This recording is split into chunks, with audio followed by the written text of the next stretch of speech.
launch of Pauline Yates' Memories Don't Lie. Round of applause. We are doing a raffle giveaway for some books, so we'll call the raffle at the end of the session. So if you haven't had a chance to pop your name in, give me a shout out and I can pop you in now. Everybody's in there? Okay, fab. So I'd like to begin by acknowledging the traditional owners of the land of which we are currently on in Meanjin, the Yagara and Turrbal people. I pay my respects to elders past and present. This is stolen land and sovereignty has never been ceded. It always was and always will be Aboriginal land. A little bit of housekeeping first. If we can pop your phones to silent for the duration of the session, that would be amazing. Pauline will be doing a signing inside at the end, and there are plenty of copies to purchase. There's little giveaways as well. We've got badges, we've got bookmarks, so make sure you pick up a book on the way out. My last job is to introduce our speakers today. Pauline Yates is the Australian author of Memories Don't Lie, a fast-paced science fiction novel inspired by her love for dark and dangerous action and adventure. An Australasian Shadows Awards finalist, her short-form horror and dark fiction appear in numerous publications in Australia and abroad. Pauline loves writing at midnight when her muse is the most volatile and enjoys taking pictures of the sunrise if she wakes up in time. Pauline is in conversation today with Donna McAuliffe. Donna is a professor of social work in the School of Health Sciences and Social Work at Griffith University. Her first book, The Road to Social Work and Human Service Practice, co-authored with colleague Professor Leslie Chenoweth, will be published this year in its 7th edition. Her co-edited text with co-authors Dorothy Holscher and Richard Hugman, Ideas in Practice, Social Work Theory and Ethics, will be published next month. Donna's proudest achievement is to claim older sister status of our author, Pauline Yates. And maybe we'll sing Happy Birthday for Pauline. It is Pauline's birthday today. So do a quick Happy Birthday to you. Happy birthday to you. Happy birthday, dear Pauline. Happy birthday to you. Hip hip. Hooray! Hip hip. Hooray! Hip hip. Hooray! All right, please make them feel very welcome, guys. Super quickly before I get, we'll go to a Q&A in about 45 minutes, so hold your questions and comments until then. Thanks so much, Eleanor. It's great to be able to spend some time back here at Avid Reader out in the back garden. This is a place that myself, my partner, Sal, our kids when they were really tiny spent a lot of hours and hours, so great to be able to come and spend a bit of time here. I too would like to acknowledge the traditional owners of the lands on which we meet today, the Turrbal and Yagara people of the West End community. I would like to pay my respects to our elders past, present and emerging. Our Indigenous knowledges are so critical to our continuing ongoing development as humane peoples, and we have a lot to thank our Indigenous First Nations peoples for in that respect. So today we join together to celebrate something that has been a very long time in the making. We're here to talk about what it's like to write, to be an author, to struggle, to bring creativity into some kind of form, all of those kind of things. And Pauline has been absolutely committed to making Memories Don't Lie come to fruition today. So here we go. And I'm very proud to be able to host this particular session. Yeah, thank you so much. So over to you to give some thanks first off before I start to quiz you. Yeah. Can everybody hear me okay? I'm not used to microphones, thank you. Look, first I'd like to thank you all for being here and thanking Avid for hosting this event. This is so awesome to see all those chairs full. It's quite mind-blowing actually, so thank you so much. I just wanted to do a quick thank you to my publisher, Black Hair Press. Without them, this would not exist, and they have just turned my work into such a beautiful novel. I'll treasure this forever. They've done such a fantastic job within those pages, and to help me get it to that, Jodie Christensen and the Crimson Wordsmith for the editing, the cover design, Dawn Burdett, the internal formatting, Ben Thomas, and the internal images for Chris Webb, who is sitting here right here, aka my daughter. And that will be another little story we can talk about later on. Just another few quick thank yous to my ARC readers.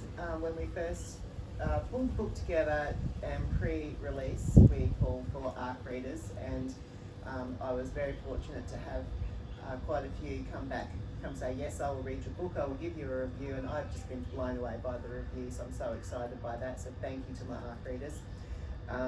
Thank you to, also in the process of writing this, I used a variety of editors. The first one, Eleanor Hartwell-Taylor, she's an editor and long-term friend, writing mentor for many years.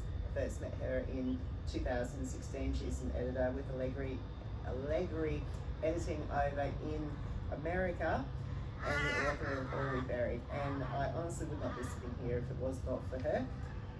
Another editor, Savannah Gilbo, who does a fiction writing podcast over in America. She helped me polish this book and get it structurally sound, so it was reader satisfaction 100%. And then our own Andrea Barton, who's here, part of the Brisbane Writers Crew, a local editor in Melbourne and in Brisbane. She sadly can't be here today, but she has helped me get this right through to the end, so very big thank you to her. To my family, to my children, Jess, Giselle and Josh, who is poking away way at the back there. They were a very big inspiration for many elements in this story, so as you read, think of my children. Particularly Josh. We credit Josh to the action and adventure side of things. When you come across something that blows up, yes, that's the boy factor.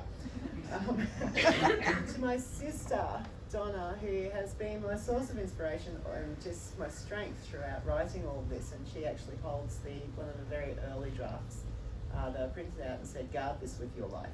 And that was about, 10 years ago? I don't know, lost count now. And I think she still has it, so great. Maybe hopefully worth a bit, one day, yeah. My husband, Marcus, sitting here in the second row here, he does not read fiction unless I force him to, but when he does, he is one of the best beta readers a writer could have, so thank you, darling. And then to the Ozrights crew, which is online. A lot of my life is spent online, and I've formed a great network on the online world, and part of that is an Ozrights group, which we talk about prompts every day and just inspire each other. Another group headed here by our friend Grant is the Brisbane Writers Crew, and it's just so inspiring knowing that you've got other authors out there close by now that have come along and support events like this, and we'll try and support each other. And to another group, the 6am Writers down in Melbourne, they were also a big inspiration for me in the final stages of pulling this together. In particular, Kate Allen of the Black Birch series. She puts out inspiring prompts every day, and you just read those and go, thank you, I needed to read that, now I'll get back and finish this chapter. So big thanks to that group. And I think that is pretty much it, other than thank you for everyone coming out. And we'll hand back over to Donna, and she's going to ask me some Okay, so let's talk first about inspiration. Now, I know that when you were quite young, you read all of my teenage diaries. I didn't know that until not that long ago. So I'm thinking, you must have had some way of being able to start to understand drama, horror, all of those kind of things. So I'm thinking that my teenage diaries may well have been the inspiration.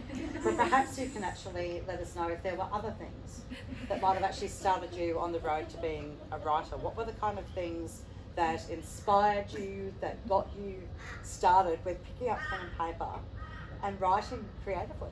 Oh gee, look, I actually don't know. I think I'm just a born storyteller, and I'm also a born daydreamer. And I do remember getting into trouble a lot as a young child for staring out the window just vaguely off in my own world, and someone's yelling at me to wind up the window, and I don't hear them because I'm in some adventure somewhere. I've always been like that, so I'm visually creative, and I can live in my head quite happily. So to be able to then put it into paper, well, that's been a learning curve over the last 10 years. So it's been a really enjoyable one. I do have a lot of comments, and I have had comments over the years saying my writing, they can really picture it, picture where they are, and I think that's that visual creativity coming through, so I'm actually really quite proud of that. Anything else on the horror, if it came from your diaries, well then you can stop blaming me for having, horror thoughts.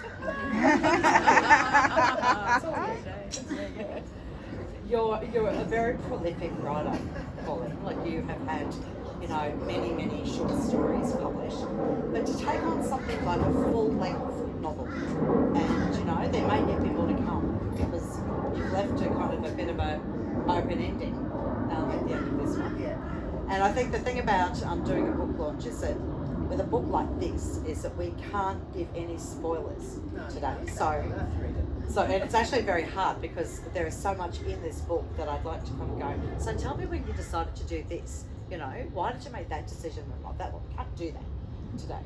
But what we're keen to know is what actually started you off on this particular storyline. If you were to capture in a couple of sentences what Memories Don't Lie is about, how would you describe it?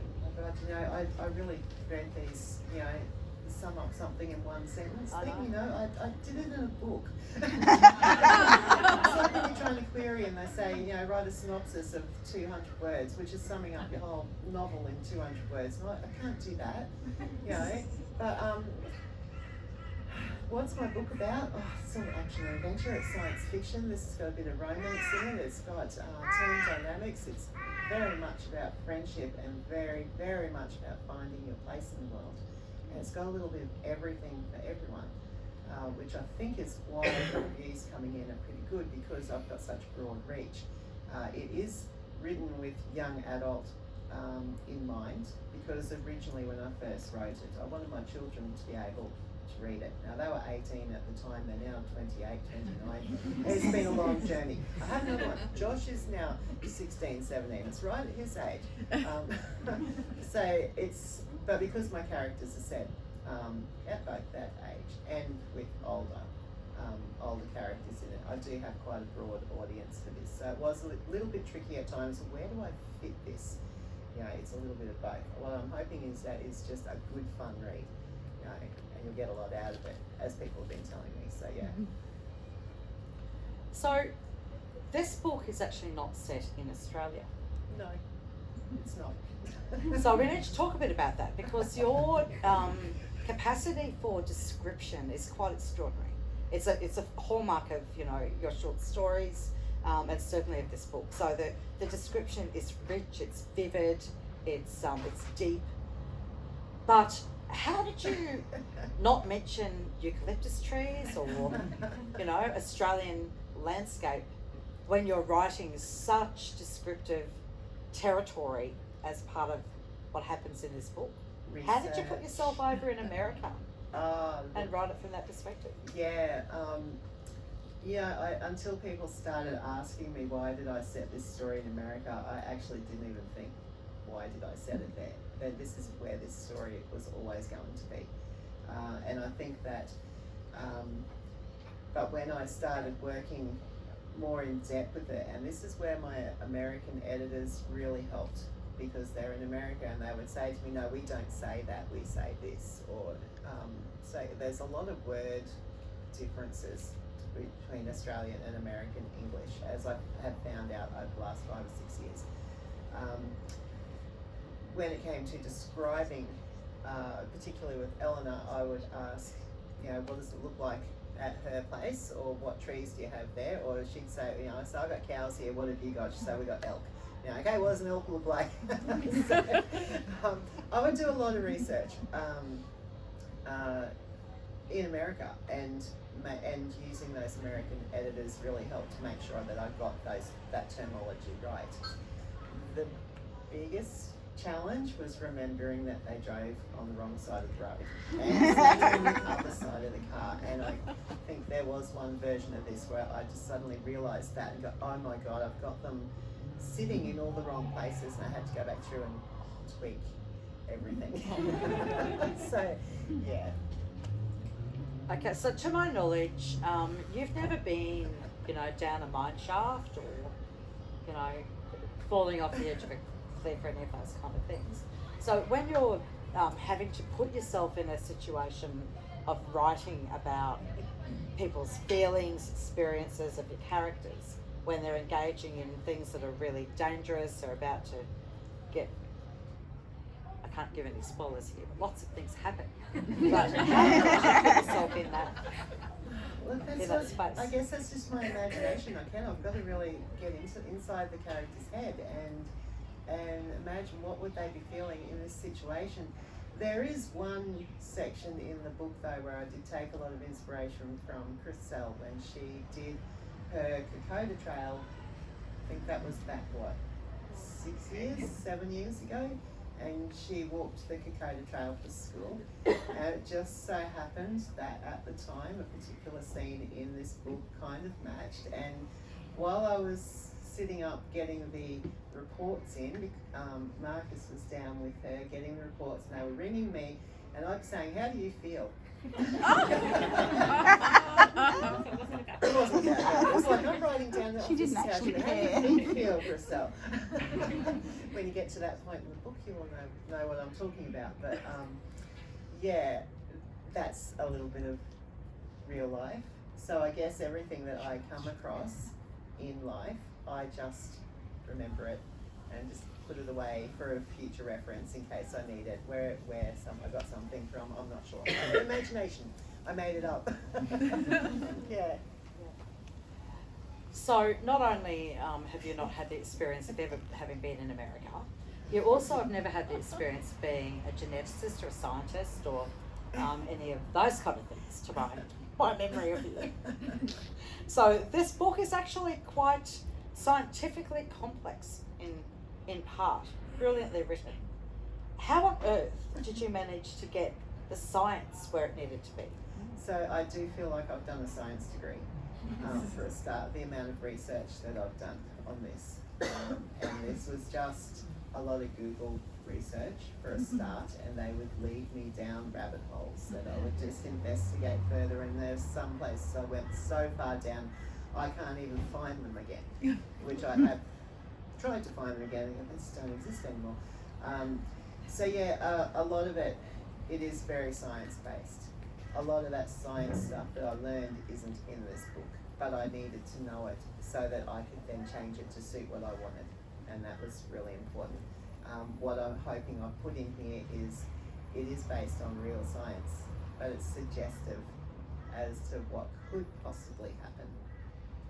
Maybe even is happening, knowing America.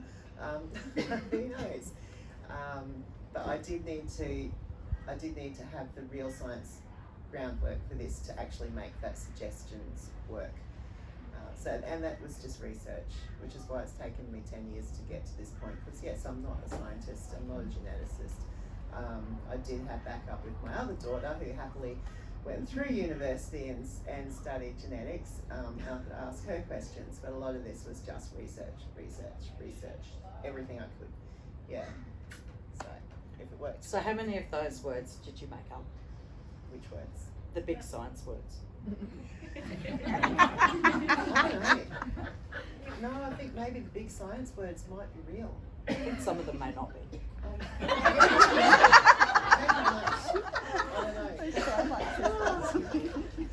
And this is where we cross into science fiction. I guess, where you can just take it wherever you think it should go. Yeah, it's suggestive. I'm just suggesting a possibility. You know, just because the possibility might actually really happen, we shouldn't worry about that just yet. Should we? Remains to be seen. So you've got quite a lot of characters in this story. There are some characters that take, you know, a bit of a peripheral place, but they are equally as strong in the drawing of their characters as, you know, that core central team of, you know, 5 or 6. What's your favourite character? Who's your favourite character? I love all my characters. I know she's going to tell me that you're not allowed to say that. You must have one. So, okay. Look, I do have a lot of characters in this because, as I said, the book is about team dynamics. This group of characters came to me as a whole. I was always going to have a group of characters, and each one of them brings something to that group. And I just loved developing and playing on each of their characteristics because they're all so different, but together they're just so strong. That was one of the big themes in this story. As for a favourite, I do love my main character, obviously. I apologise to her profusely every day. I'm sorry to put her through what she went through, but it all worked out at the end. So, I really enjoy another character, Magdalene. She has become so real, in fact, that when I tried to change her name, she refused to participate in this anymore until I changed it back, so Magdalene it is. She is such an explosive character, you just never know what's going to come out of her mouth. I loved writing her. I enjoy my older characters as well. We've got Darius, we've got the Uncle John. They're also individual, and I hope I've made them very individual. I did have a comment once in one of my reviews or in another interview somewhere saying that at no time did you not know what character was where and when. And yeah, I really did work hard to make it all very clear, very easy to follow. So yes, there's a lot of characters here, but you will not get confused who is who and where they are at any one point in time. Yeah.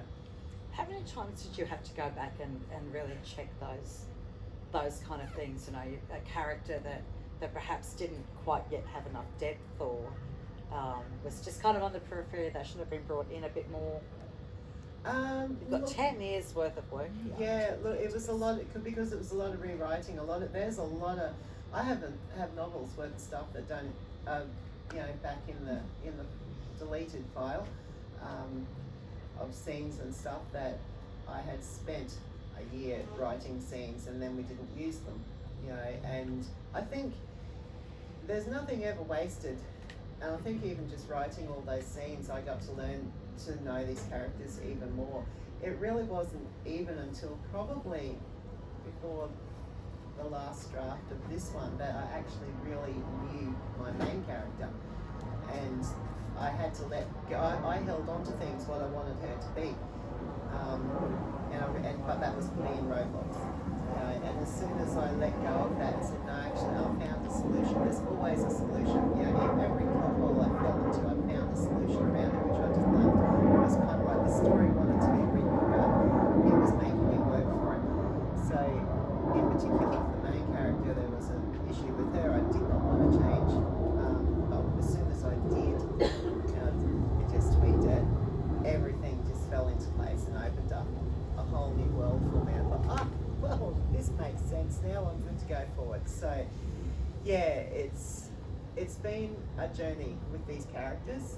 I really feel like I know them very well, and I've had to do that hard work with them to get to know them, so that when you read this, you will know them too. Yeah. So, what comes next? You've left this wide open. Book 2. So Book tell 2. us about what's coming. No. What can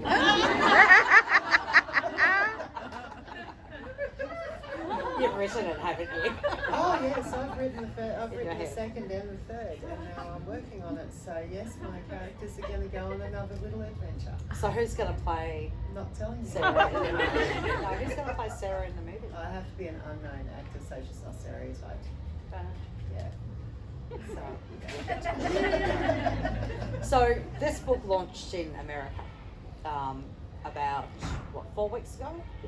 The book The 11th and in Australia, March the 11th.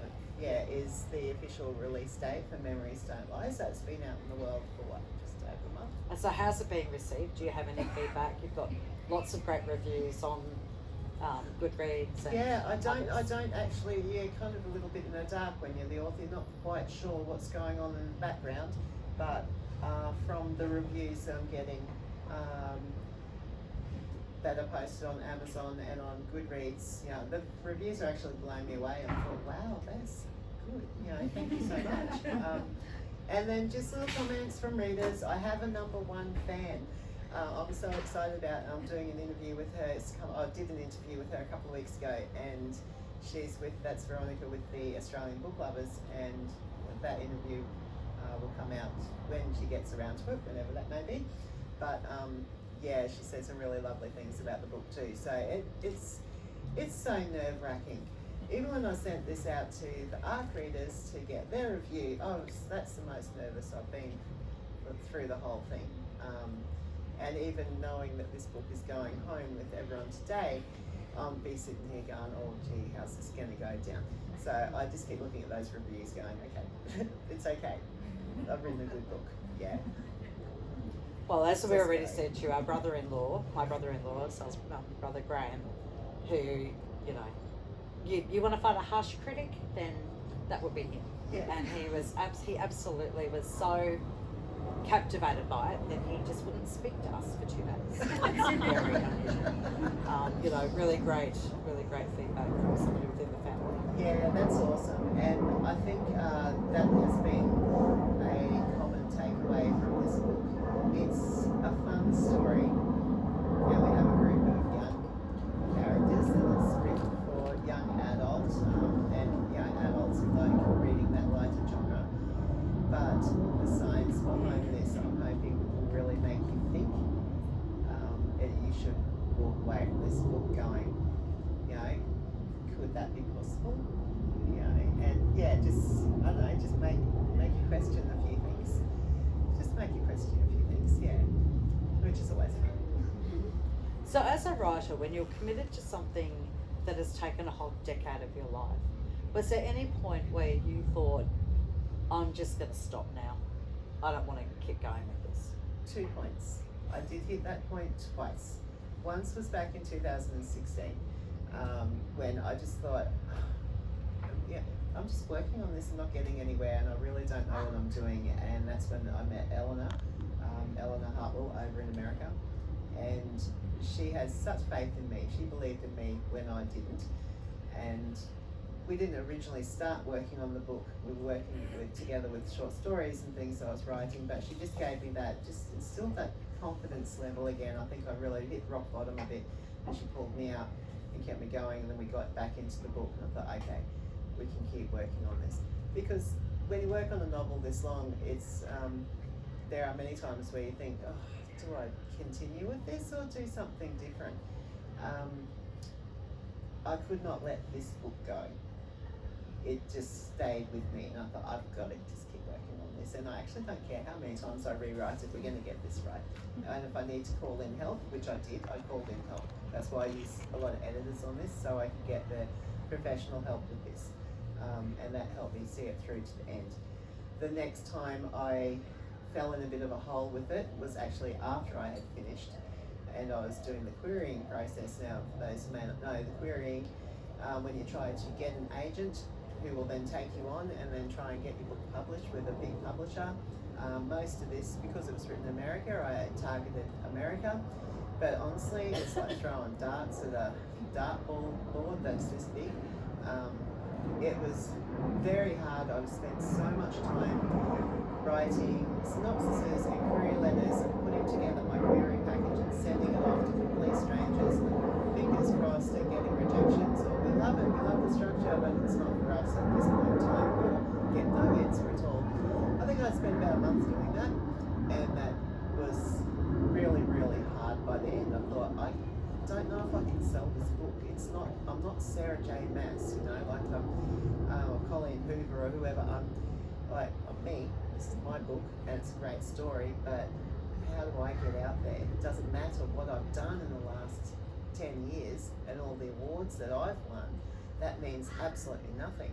So it was really a little bit hard, and that's when I decided to come back closer to home and either self-publish, which I was a little hesitant to, because I know that is a lot of work, a lot of things that I don't understand, or find a small publisher, and I'm like, duh, why don't I just go right close to home and use a publisher that I've worked with in the past, which is Black Hair Press.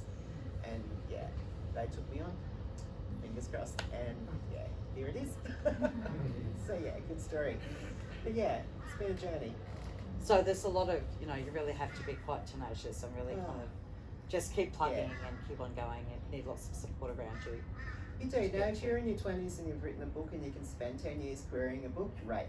I'm not in my 20s, and I wasn't going to wait forever, because mentally I needed to finish this so I could move on. It was holding me up a lot, just in writing everything else. So I was pushing really hard. I think for 2019, 2020, yeah, that year was the year that I just pushed really, really hard with this, both in getting it finished, getting it polished, putting it out there, getting it published. Yeah, it was hard work. Who are the writers that have inspired you? Who do you read? Who do I read? If you were Not to many, I'm walk too busy inside writing. Avid, pick out a few books, who would you go for? Oh, look, I like to try and choose the local writers now because I'm learning more, I'm meeting more, so I like to support the local Brisbane writers for a start. I don't have any favourites. Well, I'm currently reading one by The Book in the Blade. Alex Finlayson. Yeah, Alex Finlayson. It's such a funny book.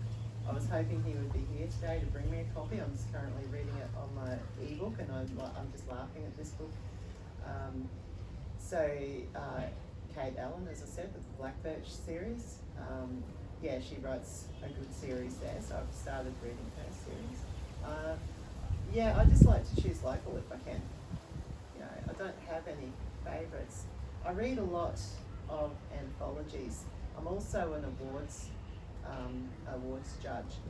I judge the Australian Shadows Awards, and last year I did poetry, and this year I am doing the fiction collections, which is a collection of stories from one author, and the non-fiction stories. So that kind of takes up a lot of my reading time as well. I've met some really good authors there too. We're such a wealth of literary talent in Australia.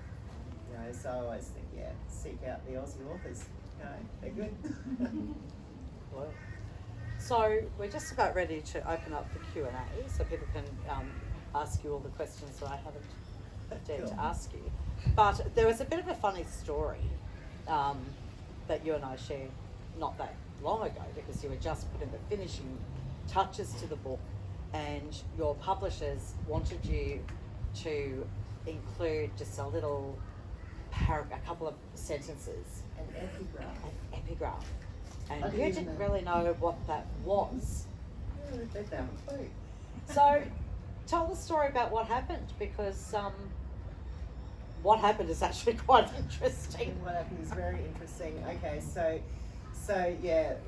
my editor from Black Hair Press was saying, okay, we need an epigraph, and I'm like, what is that? So go look that one up, you know.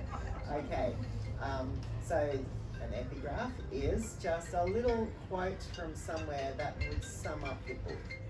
I'm thinking, oh, this is even worse than a query letter. You know, how do I find something to sum this up? So I went searching, and I think I just, again, jumped on Google, let's type in book quotes, and I came up with all these Dan Brown book quotes, you know, and I thought, I don't want him. He's already got enough, accolades out there. No, we'll look somewhere else. And I thought, okay, think about my book. What is it? It's science fiction, it's science-based, it's genetic engineering. Let's look up science and see if we can find the scientific kind of quotes. So that's exactly what I did. The first one I came across, would you like to read it out? Well, I think you can I'll read it out. Okay. Okay. So this is the quote that I found. Okay. Which I thought. Just searching around the internet, just wandering around stumbled there. across. It actually only took me half an hour to find this, from the moment where the editor said I need an epigraph to the moment of me coming back with one. This is what I found. Hang on, let me get my glasses on. Okay.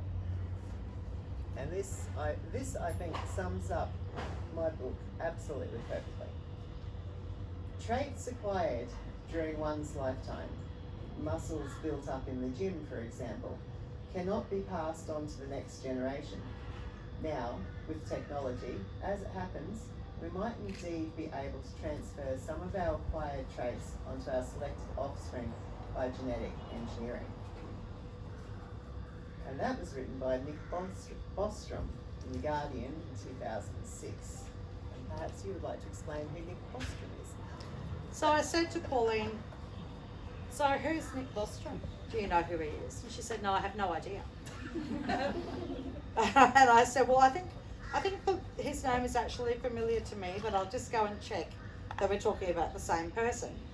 So as it happens, Nick Bostrom, this person that Pauline just fell across on the internet, is Professor Nicholas Bostrom, who is a Swedish philosopher at the University of Oxford and is the director of the Future of Humanity Institute at Oxford University. So he's actually rather an important kind of person. He specialises in human enhancement, ethics, whole brain stuff, super intelligence, etc., etc. And you've got this guy's little quote from a Guardian article in the front of your book. Yes, I do. So, do you think maybe he might like to know about that? Are you going to let him know, or do I need to do that? I don't know. Do I let him know? You can let him know. I will let him know. I will send him a copy of the book. He might be interested in my suggestive science that Well, precisely because, people are about to go and read this book with great eagerness. Yeah. And, what you're actually suggesting here might well be the key to what the Future of Humanity Institute is looking for. Could actually be what they need. I mean, seriously.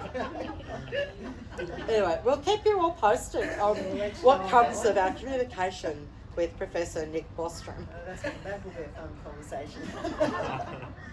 It will indeed.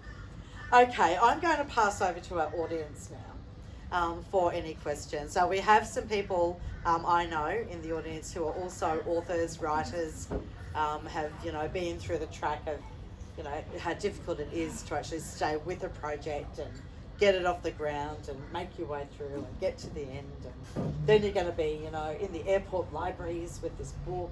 You keep saying that. I know.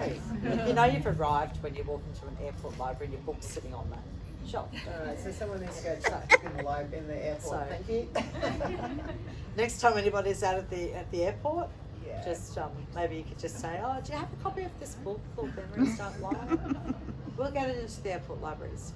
Yeah, I believe you can do that with the libraries in general as well. If you go and request a book, they'll buy it in and it goes into circulation. So if anyone has a library locally, do all the authors a favour and just order everyone in. It'll cost you nothing, and it'll get our books out there. Okay, so would anybody like to start off? Who's got a question for Pauline? Jessica Yates. I was going to ask what the hardest part was, but I think you've already answered it. So I would like to know what your favourite part of writing a book I can answer another hardest part actually, if you do want to answer that. So, one of the elements, without giving too much away, I suppose, it's obviously about memories and Sarah's recollection of specific memories, and explaining that in the book so that the reader could understand. It was quite challenging. That took a few rewrites and a few tweaks and changing. Let's do this, or let's do this, and what I've come up with here, I thought that as you'll read, I thought was the best way to describe it so that you as a reader could understand it. So that was a challenging point. Yeah, and what was the second part? and then your favourite part of writing. Oh, I love blowing things up.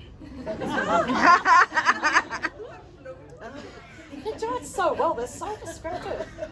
There is actually one part in there where there is an explosion, and I could just picture that so vividly. It's almost on a big screen. I'm thinking this would look awesome on a big screen. Let's try and write it like this. I think I did. I don't know if you can picture where that one is. Yeah, helicopters Absolutely. and explosions and things. Yeah, and the reality of it, and just being so, it really does draw you in. Your capacity for descriptions really Yeah, thank you. quite extraordinary. Thank you. So I think I just like the fast pace.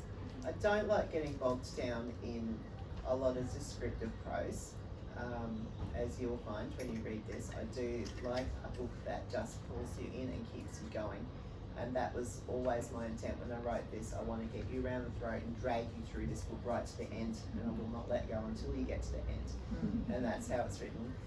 I like that writing. I like that style because, you can just read it and get sucked into it, and so hopefully it works. Yeah. Other questions? Chriselle? Pauline, I've known you for 27 years.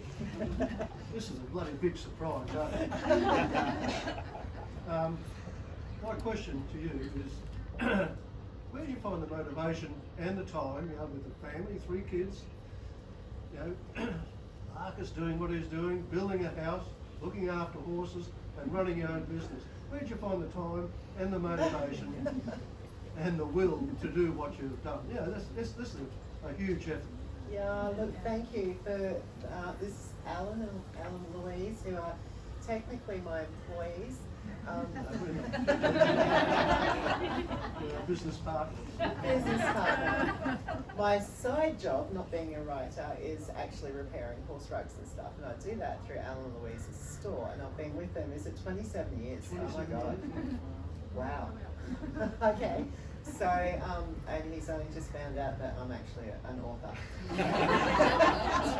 I'm really pleased that you came today, thank you. Where do I find the time? Well, that's why I write at midnight. Look, when the kids were growing up, the only time I would get would be after they would go to bed. When nighttime was the only time that when everything else was done and no one else needed me, then I would stay up and I'd write from 10 till midnight, sometimes beyond, and that's when I'd do the bulk of my writing. That's changed now as I've all grown up. Most moved out of home, going to school, I can write more through the day, but I still love that midtime writing because you've got just however many hours that I need. I'll catch up on sleep another time. Sleep's irrelevant, yeah, just finding that space. So yeah, you can find the time. If you're really committed, you will find the time. Even if it's an hour a day, and I do try to do at least an hour a day. After I've done everything else, then, okay, from 1 o'clock to 2 o'clock, writing. And it's amazing when you train your brain to get into that habit of writing every day from 1 o'clock to 2 o'clock, you just go straight there, and you do not waste a second of that time. And you've got some writing time in, so yeah. I don't know, just do it. Dorothy. I would like to know, when the book was done and you finished that last sentence and you put that last full stop, did you grieve? And if you did, might that be the reason why you're contemplating to keep them alive in a follow-up? Like as in, okay, so if I go right back when I first wrote this book, or this story, back in 2012, I wrote the second and third in the following years after, and then I went back to this one in about 2015. I think that works out about time, right? So if I go right back to 2012, yes, when I got to the end of this, originally I was always going to write it as a standalone novel so that you could read this and walk away and feel happy that you have read a story and it's complete. But I've poured so much work into that with the I always knew, no, now we're going to take it one step further and we're going to go on another adventure. The next adventure, will again be another little standalone novel, but it will lead into a third one. That's what I'm hoping. So it's a lot of work yet ahead of me to get to that point. But get through this one first. So, Chriselle. I wanted to know what you do when you hit a writing block. You get that writer's block. You don't know what word to put down next. like I'm kind of in right at the moment. Yeah. I go and read. I go and read anything. I'll go watch movies. I will go gardening. I will do anything but write because your writing brain is always working in the background and it might just need a little break. But when you're out there doing the garden, you'll suddenly start thinking of an idea or you'll solve a plot hole and you think, oh, that's what I thought of. I've solved so many plot holes hanging up in washing, I can't tell you. Or one time I had a story hit me walking across the road. I thought, oh, that's the story I need. Thank you. Got to the other story, sat down and wrote it. So I think you need to stop thinking about writing. If you fall into that slump, you think I can't write anything. You actually need to stop thinking about writing so your brain can work behind in the background, playing catch up, and it'll throw up an idea. Because even if you're not writing, you're still a writer. You'll still be thinking somewhere creating, and it will come out when it's ready to. There's no point forcing it. So go garden. Yeah, it helps. Any other questions or comments? Ewan, yep. As a writer, what do you think is most important? The beginning, the middle, or the end? Everything, all three of them, and in about roughly the same order, or the same length, I think I said this once in another interview, there's no point having a really great beginning if you cram in the end. You've got to balance it out.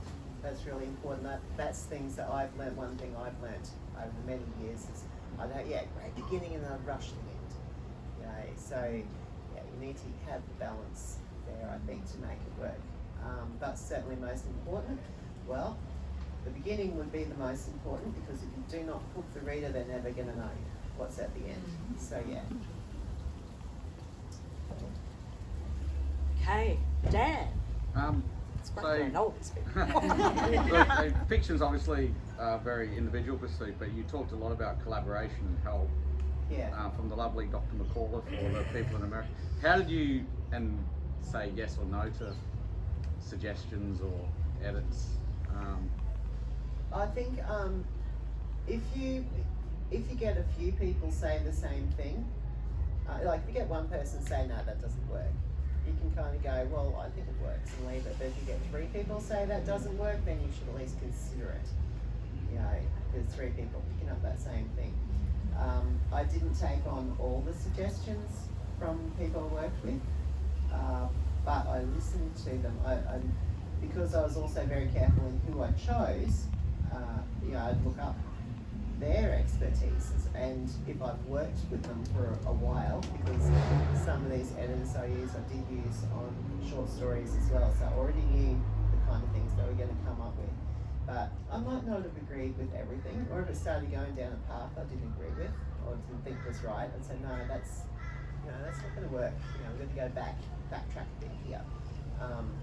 So everything's always up for consideration. You don't have to take everything on board. And I think it's important not to lose what you want to say as well. Okay. One final question or comment?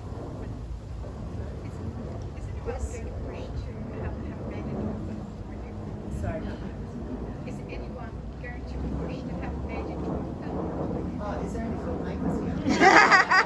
I'm not kidding. This will make a really great film.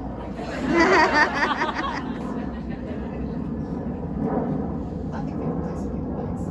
Let's do some giveaways. Has everyone got their tickets? Oh, no. One question. Pauline, how many Najo New experiences did you have while writing? Oh, look, I had some really bizarre things happen with writing this book. Okay, just a couple of little quirky things. So one day I was sitting in a park to do some writing. I was a little bit stuck. I wasn't sure what to work on. I sat at the table, and there, scratched in wood, was Sarah Wilson, my character's name. Another time when I was struggling with which characters to use in a particular scene. I had 2 jobs come in, 2 horse repair rugs come in. One had just Sarah, no last name. The other one, Joanna, no last name. They're my main character and the antagonist. I thought, okay, they're going into the next scene together. I had quite a few little things, which I call signs from the universe to keep going. I just can't quite recall too many of them right now, but there were a lot over the years. It's always helped. Okay, so let's do some giveaways. You've got some. Has everyone got a raffle really ticket? excited about this giveaway. Yeah, but I can't get to it. It's in my phone case, which is propping up my camera.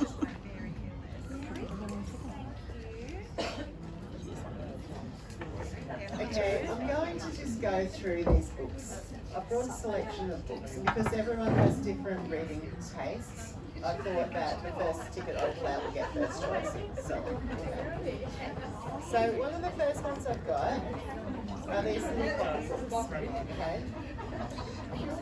So these copy books contain a story that I wrote a couple of years ago called The Secret Keeper.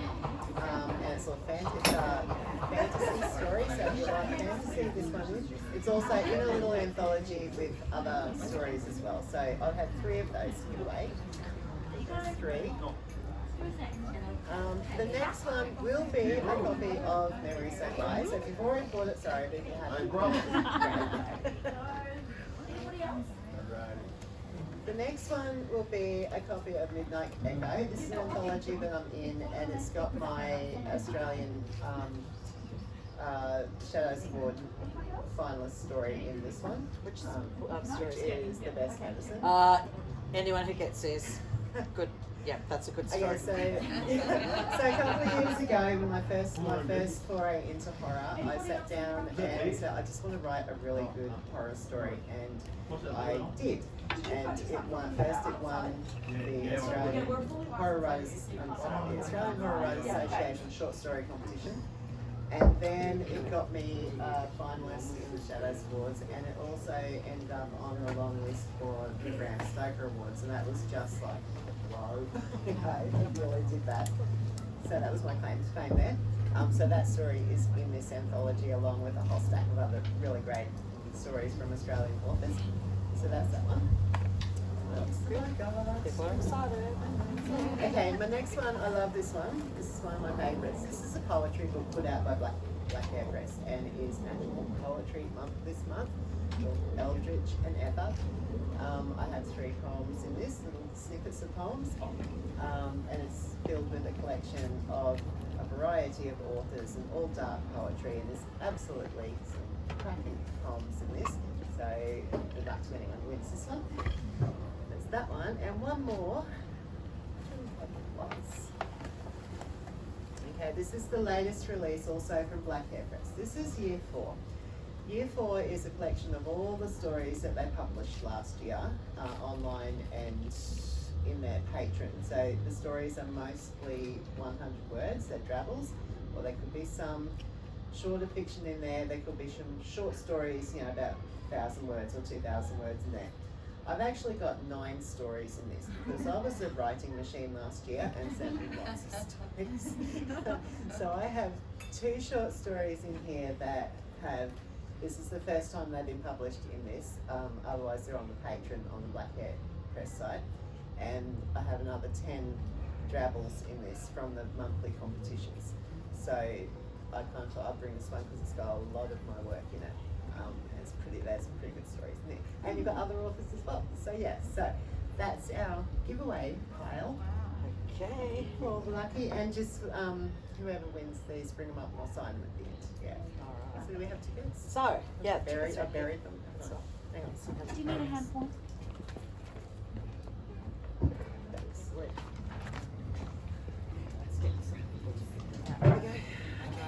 Okay. So, Sally Ann, can you close your eyes? Oh, sorry, you're doing it. Yeah, Close your get eyes. Kimmy to do it. Get Kimmy to do it. Close eyes. Okay. What's this one for? No, they get to First choose. choice. Yeah. Rachel. Me? That's you. E28. You can come and E28. You can come and make your choice. It's always like, no. Go and choose a book. It's because I'm sitting near you. I get the vibes. What's my choice? So you have the Mediterranean. I'm going to buy yours today, so I won't take that one. Okay, so then you have these ones. There you go. Bring Oh, it up at the end and I'll sign Donna it. took that one up. Nice. It's a good story. Okay, Letitia, pull one out. Close eyes. I'll try not to pull my own now. Ed, E12. Ed, who's Ed? Come on up, Ed. Oh, I've got some travelling to do, so I don't think it's pocket sized. Just take one of those and save it. Hey, Ed, picture please. Okay. Who's next? Close eyes, Josh. Pull one out. Okay, Josh.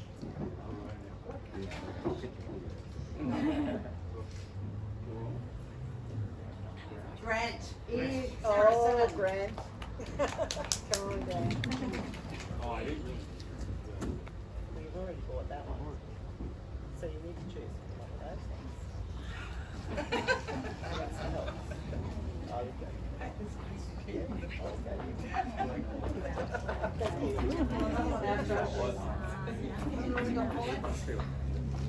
And this is Ewan.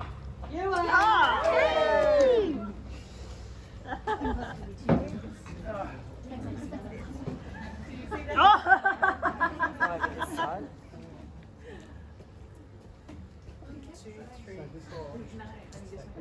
That one's got my story, The Secret Keeper. It's a short story, and there's 3 other stories in that as well. Enjoy.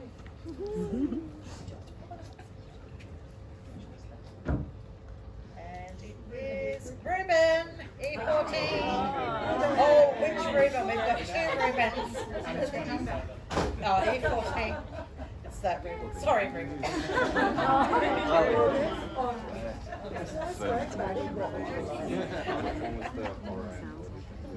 That one's already gone. That one is dark poetry. You might like that. How many more we got? Plus 2? We've got 2 left. My Okay, book and Dorothy. the Limited Close eyes, pull one out. And it is Sally Ann. Which one grabbed the other little one for me? I'll be. On her behalf. Okay. Thank you. Got one left, and that's for my book. And last one.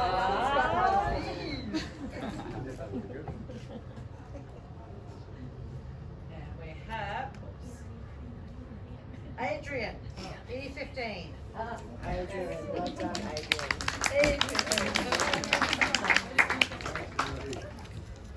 Okay. There we go. So we're smack bang on 4 o'clock. Oh, we're good. Always an excellent So, Thank you so much, everybody, for going. I really do hope you enjoy those reads. Yeah. so that brings us to the end. So we can all have a glass of wine, get your book signed by Pauline, come across the road for a drink after we finish. We might go over to the catchment over there for a celebratory birthday drink with our author. We, as on behalf of people of Brisbane, we are so proud to have you as an author. It's the Brisbane Writers Festival coming up. Next year you should be one of their top billed authors. I'm thinking they missed you this year. They did miss me this year. Yeah. So let's make sure they don't miss you next year. Thank you. And we'll see you next year.